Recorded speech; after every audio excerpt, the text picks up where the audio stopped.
Hàng loạt đại liên từ chiến Trung Quốc trong giây lát đã sát hại gần như toàn bộ các chiến sĩ và công binh Việt Nam đang đóng giữ trên bãi đá Gạc Ma. Khi đó là 7 giờ 30 phút sáng ngày 14 tháng 3 năm 1988.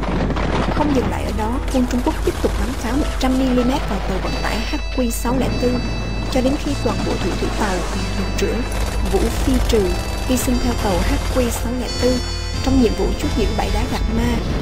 Tiếp đến, tàu vận tải HQ505 chốt giữ bãi Cô Linh và HQ605 chốt giữ bãi Lan Đao tiếp tục hứng chịu làn đạn pháo dày đặc bắn ra từ tàu chiến Trung Quốc. Tàu HQ505 kịp ủi bãi Cô Linh và hư hỏng nặng. Tàu HQ605 thì chìm hẳn vào sáng ngày 15 tháng 3.